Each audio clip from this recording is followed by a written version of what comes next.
we learned about the text editors.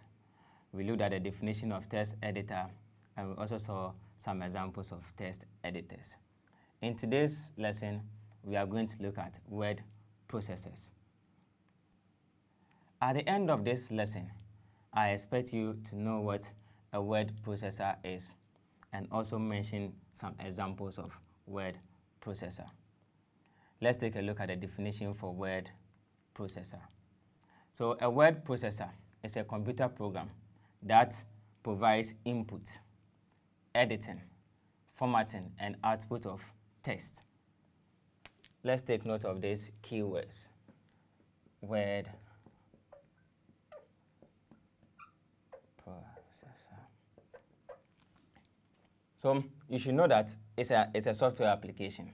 It's an application software. An application software.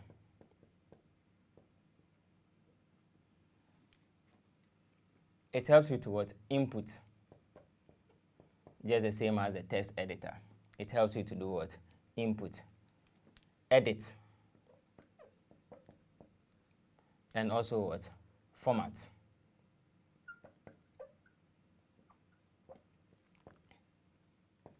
The last one over there is what? Bring out text. Output of what? Text. So in defining a word processor, make sure you don't leave these keywords out of them. It's a software that helps you to do what? Input, edit, format, and output text.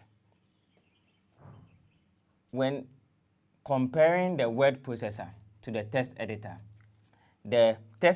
also inputs, but there is no part for the editing and the formatting. That's the difference between the text editor and the word processor. Let's look at some examples of the word processor.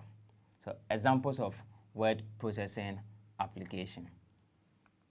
So you have the Coral Word Perfect. This is an example of a word processing application. That's how the window looks like when you install it. The next one is the Abbeywood.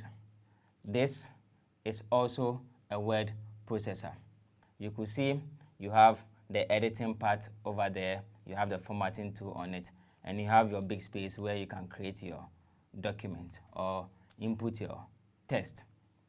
Let's look at the last one, which is the MS Word, of which we'll be talking about it in our subsequent lesson. This is how the window of the MS Word looks like. I'll explain everything on it in our next lesson.